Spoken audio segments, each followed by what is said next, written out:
Praise the Lord. ഇന്നത്തെ ചിന്തയ്ക്ക് വേണ്ടി നമുക്കൊരു വാക്യം വായിക്കാം. സാത്താൻ്റെ മേലും ഭൂതങ്ങളുടെ മേലും ഉള്ള ഒരു അധികാരം കർത്താവിടെ താഴെ പറയും നമുക്ക് കാണാൻ കഴിയുന്നുണ്ട്. മർക്കോസ് 3:27. ബലവാനെ പിടിച്ചു കെട്ടിയിട്ടല്ലാതെ അവൻ്റെ വീട്ടിൽ കടന്ന് അവൻ്റെ കോപ്പ് കവർന്നു കളയുവാൻ ആർക്കും കഴിയുകയില്ല. പിടിച്ചു കെട്ടിയാൽ പിന്നെ അവൻ്റെ വീട് കവർച്ച ചെയ്യാം.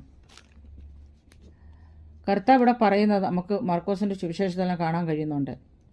മർക്കോസിൻ്റെ സുവിശേഷത്തിൽ ഉറപ്പിച്ചു പറഞ്ഞിരിക്കുന്ന കാര്യങ്ങളിൽ ഒന്ന്, സാത്താനെയും അവൻ്റെ പൈശാചിക ശക്തികളെയും പരാജയപ്പെടുത്തുവാനുള്ള യേശുവിൻ്റെ നിറഞ്ഞു നിൽക്കുന്ന താല്പര്യത്തെയാണ് 3:27 കാണുന്നത്.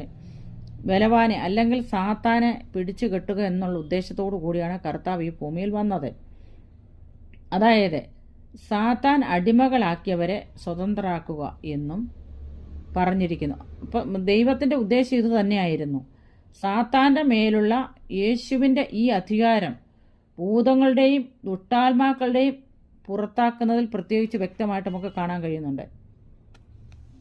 ഇവിടെ ശ്രദ്ധേയമായി കാണാൻ കഴിയുന്നത് ഒന്ന്, ഒരു ദുഷ്ടാത്മാവിൻ്റെ അധിവാസത്താൽ സാത്താൻ്റെ പീഡയിലോ സ്വാധീനത്തിലോ ആയി കഷ്ടപ്പെടുന്നവരെയും ഭൂതങ്ങളുമായുള്ള യേശുവിൻ്റെ പോരാട്ടത്തെയും കുറിച്ച് പുതിയ നിയമം പലപ്പോഴും പറയുന്നു. ഉദാഹരണമായി മർക്കോസിൻ്റെ സുവിശേഷത്തിൽ അത്തരം അനേകം ഏറ്റുമുട്ടലുകൾ വിവരിച്ചിരിക്കുന്നു.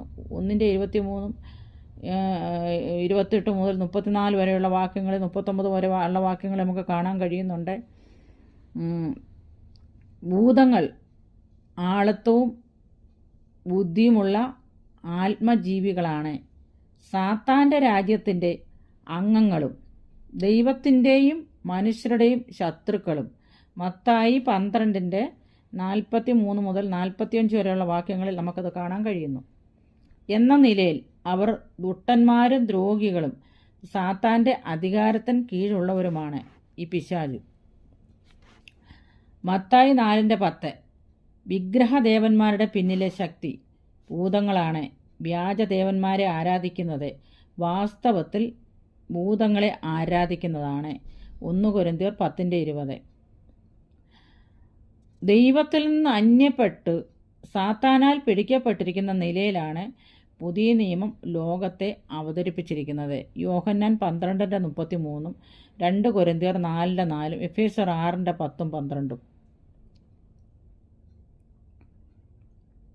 പലപ്പോഴും